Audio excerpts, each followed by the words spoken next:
ஓம் ஸ்ரீ வல்லப கணபதி துணை. ஓம் ஸ்ரீ அங்காள பரமேஸ்வரி துணை. ஓம் ஸ்ரீ சுசரித சரஸ்வதி துணை.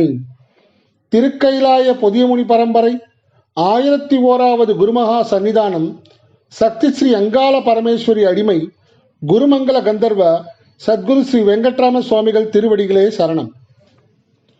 ஸ்ரீ அகஸ்திய விஜயம் ஜனவரி 2023.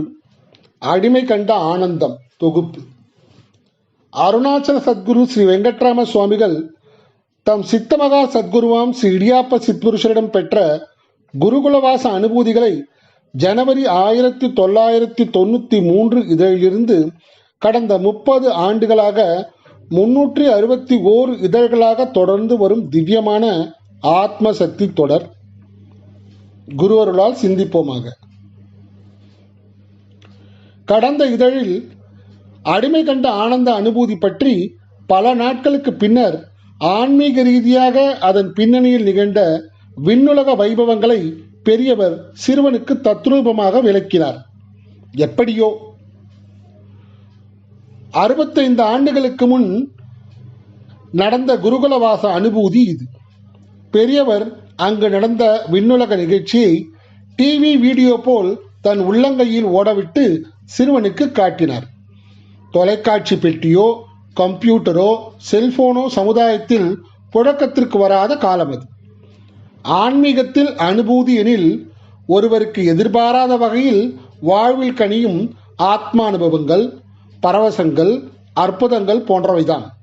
இவை ஒரு குருவின் கீழ் வந்தமையும் குருகுல வாசத்தில் நிறைந்திருக்கும். ஆத்மா என்பது பரமாத்மாவாகிய இறைவனையும் ஜீவாத்மாவாகிய உயிர்களை இணைக்கும் பாலம். நம் ஒவ்வொருவர் உள்ளும் ஆத்மாவாக இறைவன் வாழ்கிறான். இதை உணர்ந்து வாழ்ந்தால் எவரும் வாழ்க்கையில் எந்த தவறும் பாவத்தையும் செய்ய மாட்டார்கள்.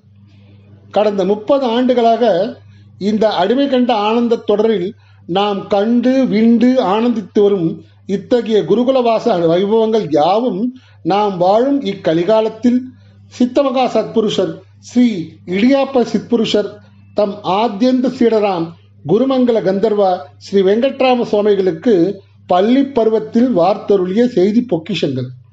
ஆகவே நாம் வாழும் இந்த பூமியில் நடப்பு கலியுகத்திலும் இத்தகைய குருகுலவாசம் உண்டா எனில் நிச்சயமாக உண்டு உண்டு என்பதுதான் பதில்.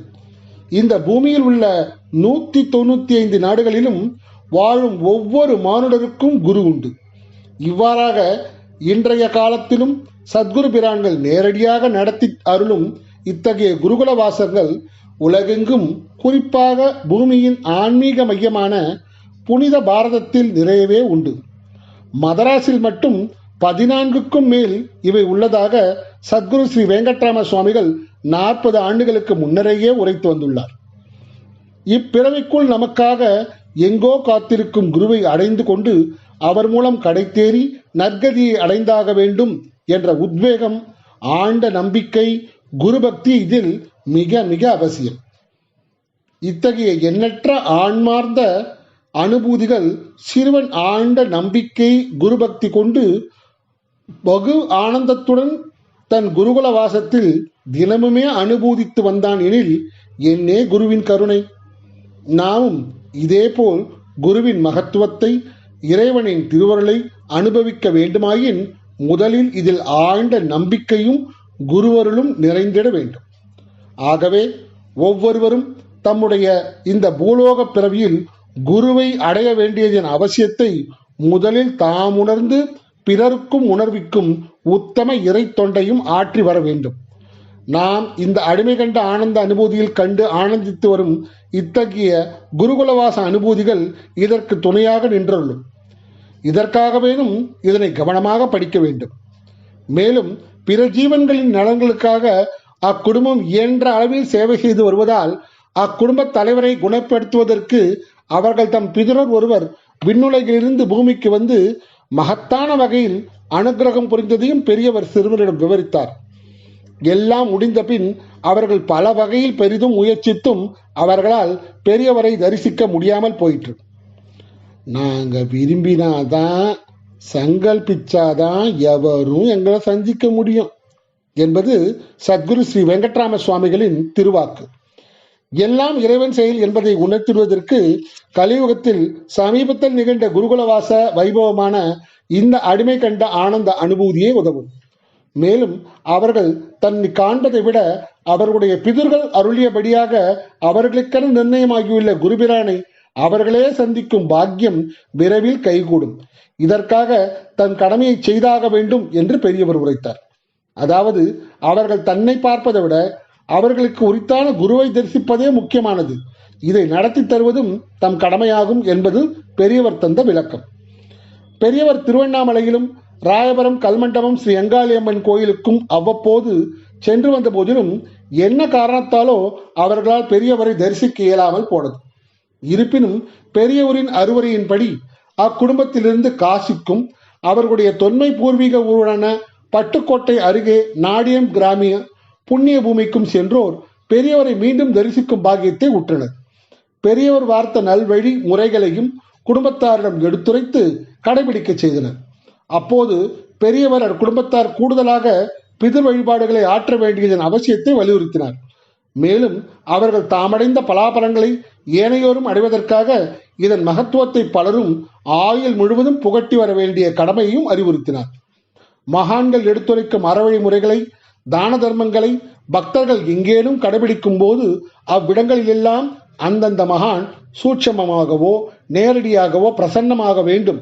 இது இறை நீதி. ஆகவே சீரிய குருபக்தியை கொண்டால் ஜீவசமாதி போன்ற மகான் உள்ளிட்டு எந்த மகானையும் உலகின் எந்த இடத்திலும் தரிசிக்கலாம். ஆண்ட நம்பிக்கையே இது முக்கியமானது. பெரியவர் கூடுதலாக தந்த விளக்கம் இது.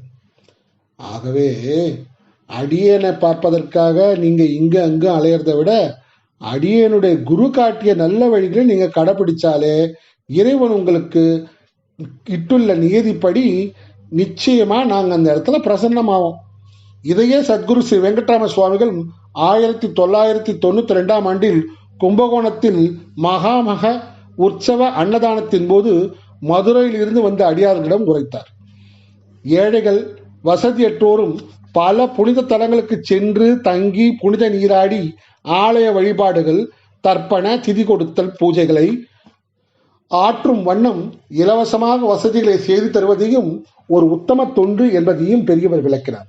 நாமும் இதை இக்காலத்தை கடைபிடித்து செலவினங்களை நாமே ஏற்று ஏழை எளியோரை திருவண்ணாமலை, காசி, ராமேஸ்வரம், அயோத்தியா போன்ற தலங்களுக்கு அனுப்பி வைத்தலும் உத்தம தான தர்மமாகும்.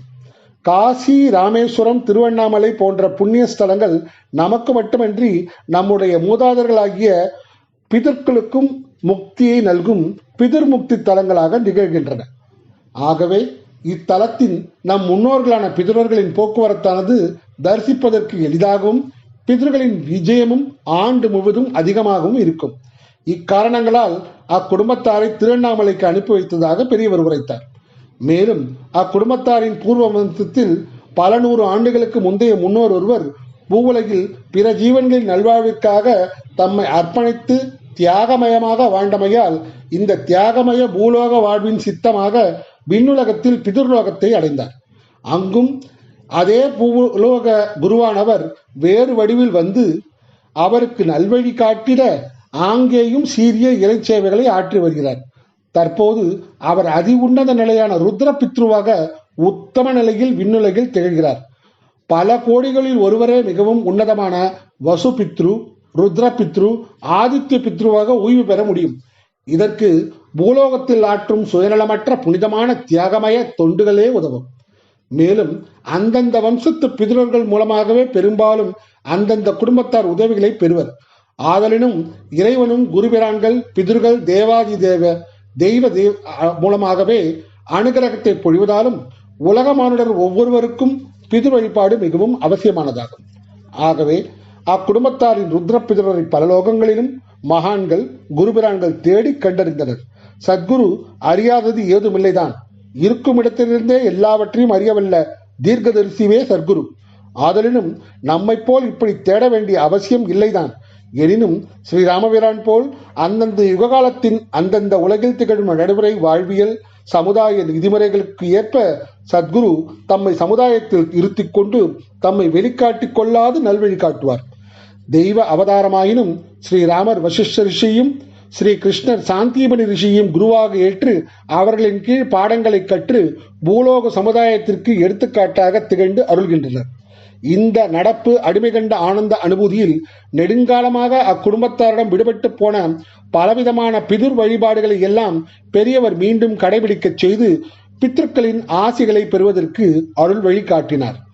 இவ்வகையில் அக்குடும்பத்தாரின் முந்தைய வம்சத்து பிதரும் நாம் வாழும் பூலோகத்தில் புண்ணிய பாரதத்தில் புனித தமிழ்நாட்டில் அருணாசலமாம் திருவண்ணாமலை கஷேத்திரத்திற்கு வந்தேகினர். இவ்வாறு நூற்றுக்கணக்கான தலைமுறைகளுக்கு முந்தையராக பிரகாசிக்கும் வசு ருத்ர ஆதித்ய பிதுரர்களை பூலகிற்கு வரவைத்தல் என்பது மகான்கள் சத்குருவினருக்கு மட்டுமே சாத்தியமாகின்ற வைபவமாகும். அந்த ருத்ர பிதுரர் மருத்துவ லோகத்தை சார்ந்த சாரணர். மருத்துவர்களுடன் அண்ணாமலைக்கு வந்தனர். இவை எல்லாம் எவர் கண்களுக்கும் தெரியாமல் சத்குருவால் இயக்கப்பட்டு சூக்ஷ்மமாக நிகழும் அனுபூதிகள். இவ்வனுபூதிகள் இன்றும் அருணாசலம் காசி போன்ற திருத்தலங்களில் நிகழ்ந்து வருபவனே ஆகும். அக்குடும்பத்தாரின் முந்தைய தலைமுறையில் சிறந்த ருத்ரபிதுர் நிலையை அடைந்தவர் தம் முந்தைய ஜென்மங்களில் சிறந்த சித்த வைத்தியராகவும் புத்தூர் கட்டு போடுகின்ற தொன்மையான எலும்புத்துறை வைத்திய நிபுணராகவும் இருந்த சாரணர் குழாத்தோடு பூமிக்கு வந்தார். அவர்களுக்கு மருத்துவ சாரணர் என்று பெயர். கந்தர்வர்கள் பொதுவாக இசைத்துறையிலும் சாரணர்கள் மருத்துவத்துறையிலும் தேவாதி தேவர்கள் ஜீவன்களுக்கு தேவையான வெப்பம் மழை போன்ற சுபீட்சங்களையும் அருள்வோர் ஆவர். அந்த ருத்ர பிதுரானவர் திருவண்ணாமலையில் கிரிவலம் வந்து மருந்துமலை என புராதனமாக தொன்று தொட்டு போற்றப்படும் திருவண்ணாமலை ஈசனாம் அருணாச்சலேஸ்வரையும் உண்ணாமலை அம்பிகையும் மருந்தீஸ்வரராகவும் மருந்தீஸ்வரியுமாகவும் தரிசித்தார். பிறகு கிரிவல பாதையில் வடக்கு காஞ்சி பிரிவு சாலை அருகே அபயமண்டபத்தை ஒட்டி இருக்கும் பிதிர்முக்தி தீர்த்த குளத்தை ஒட்டி தசமுக தரிசனம் தென்படும் பகுதியில் அக்குடும்பத் தலைவர் கட்டிலில் படுத்திருக்கும் இடத்திற்கு வந்து ஏகினர். இந்த அனுபூதியில் நாம் காணும் ருத்ர பிதுரர் தமது இறையொருளால் கிட்டிய அமிர்தாபி ஔஷதம் என்னும் மகத்தான மருத்துவ சக்தியை கொண்டு சேவை ஆற்றலானார். எலும்புகள் முறிந்த கோலத்தில் கட்டிலில் படுத்து கிடக்கும் அக்குடும்பத்தின் தலைவரின் உடலில் ஆங்காங்கே கட்டுக்கள் இருந்தன.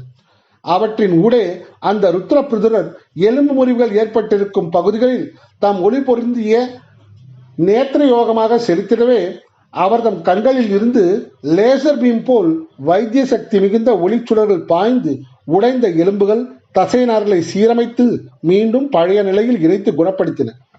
ஔஷத சக்திகள் நிறைந்த அந்த நேத்திரயோக தீட்சையில் தீர்க்க சக்திகள், நிவாரண சக்திகள், நோய் நிவர்த்தி சக்திகள், உடைந்த எலும்பை கூட்டி வைக்கும் தேவகாந்த சக்திகள் போன்ற தேவசக்திகள் எல்லாம் ஒருமித்து தம் தம் பங்கை ஆற்றின. இஃது மகத்தான ஆன்மசக்தி ரீதியான அறுவை சிகிச்சை போலுமாகி நற்பலனை ஈந்தது. இத்தகைய அபூர்வமான விண்ணுலக மருத்துவ சிகிச்சை நாம் வாழும் பூவுலையிலேயே இதிலும் சாட்சாத் ஈஸ்வரனே மலை திருமேனியாக அமர்ந்தருளும் திரு அண்ணாமலையில் நிகழ்ந்தது. அந்த குடும்பத்தாரும் அன்றைய அதிகாலையில் தனக்கு பிரம்ம முகூர்த்த நேரத்தில் என்ன நடந்தது என்றறியாது காலையில் எழுந்தார். அவ்வளவுதான். அப்படி விருட்டனை எழுந்தவர் அண்ணாமலையை நோக்கி சாஷ்டாங்கமாக தரையில் வீழ்ந்து வணங்கி விடு விடு என்று நடக்க ஆரம்பித்து அருணாச்சல கிரிவலத்தையும் நிறைவு செய்தார். காலையில் படுக்கையில் அவரை காணாது குடும்பத்தார் பதறி போய் அக்கம் பக்கத்திடம் விசாரிக்க உடல் கட்டுக்களுடன் அவர் விரைவாக நடந்து கிரிவலம் வந்து கொண்டிருக்கிறார் என்பதை கேட்டு அவர்கள் திகைத்தும் வியந்தும் அருணாச்சல மலையை வணங்கியும் போற்றினர். யாவர்க்கும் புரிபடுவதற்காக இந்த அடிமை கண்ட அனுபூதியை நாம் இப்படி விஸ்தாரமாக விளக்கினாலும் இவையெல்லாம் கண்ணிமைக்கும் நேரத்தில் நிகழ்ந்தனவாக பெரியவர் சிறுவனிடத்தே உரைத்தார். மருத்துவபூர்வமான இவ்வறிய பூலோக சேவையை நொடி பொழுதில் ஆற்றிய அந்த ருத்ர பிதுரர் சாரணர் தம் பிதுர்லோகத்திற்கு உடனடியாக திரும்பினர்.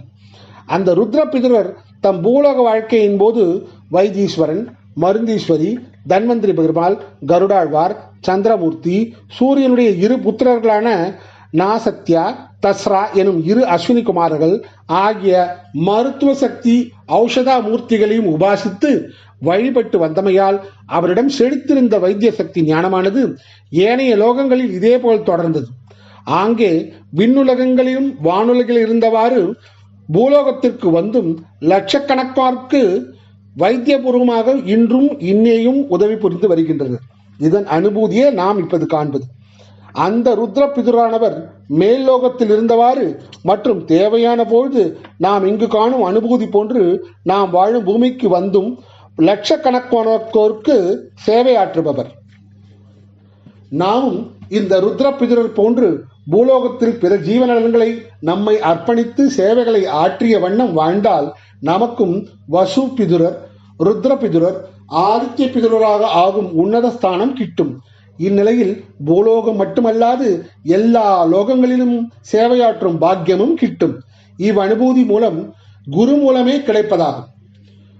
ஒருவர் தாம் அரிதாக பெற்ற இம்மானுட பிறவியில் கடைபிடிக்கும் பக்தி, ஆயுள் முழுவதும் மாற்றும் இறை சேவை, தொண்டு, தான தர்மங்கள் போன்றவற்றின் கனிவாக விண்ணுலகில் மேற்கண்ட தேவாதி தேவ பிதுரர் போன்ற உத்தம நிலைகளை அடைகின்றனர். இப்படியாக நாம் இங்கு காணும் இந்த அடிமை கண்ட ஆனந்த அனுபூதியின் பின்னணியில் நிகழ்ந்த வைபவம் யாதெனில், விண்ணுலகில் பிதுர்கள், தேவர்கள், சாரணர்கள், வைகுண்டத்தின் நித்தியசூரிகள், சிவகணம், சக்திகணம், விஷ்ணுகணம், பிரம்மகணம் போன்ற தெய்வலோக கணங்கள், சித்தர்கள், மருத்துக்கள் என உன்னத நிலையில் திகழ்ந்து லட்சக்கணக்கான ஜீன்களுக்கு பலவிதங்களில் தொண்டாற்றுவோர் உண்டு. பூவுலகில் தியாக சித்தத்துடன் பிற ஜீவன்களுக்கு தொண்டாற்றி பவித்திர புனிதத்துடன் வாழ்ந்து சிறந்தோர் இத்தகைய உத்தம நிலைகளை அடைந்து ஆங்கேயும் அங்கிருந்தவாறு இங்கு வந்தும் நாம் வாழும் பூமியில் லட்சக்கணக்கானோருக்கு தொண்டாற்றி ஆனந்தமுறுவர். ஆகவே முக்தி நிலை என்பது எப்போதும் எந்த இடத்திலும் எந்த பூமியிலும் எந்த லோகத்திலும் எப்போதும் என் கடன் பணி செய்து கிடப்பதே என்னும் அப்பர் சுவாமிகளின் தேவார வேத வாக்கிற்கு ஏற்ப உள்ளதாகும். இவ்வகையில் இதுபோலான விண்ணுலகத்தாரின் தேவையானது நாம் வாழும் இப்புவியில் இன்றும் பல நாடுகளில் திகழ்ந்து வருவதாகும். தற்காலத்தில் ஒன்றும் செய்ய முடியாது, இவர் தேர்வது கடினம் என மருத்துவர்கள் கைவிரித்த நிலையில் இவர் தேவாதி தேவ அற்புதமாக திடீரென்று குணமாகி எழுந்து நடந்தார் என்று சொல்ல காண்கிறோம் அல்லவா? இதில் நிகழ்வதெல்லாம் நாம் இங்கு காணும் குருகுலவாச அனுபூதி போலான பிதுரர்களின் விண்ணுலக சேவையாக பூவுலகில் நிகழ்ந்து வருவதாகும். ஓம். குரு அருளால் ஜனவரி மாதம் 2023 ஸ்ரீ அகஸ்திய விஜயமாகிய ஞானபத்திர கிரந்தத்தில் கண்ட அடிமை கண்ட ஆனந்தம் என்ற குரு அருளை சிந்தித்தோம். எதுவும் என்னுடையதல்ல, அனைத்தும் உன்னுடையதே. அருளாலா அருணாச்சலா. ஓம்.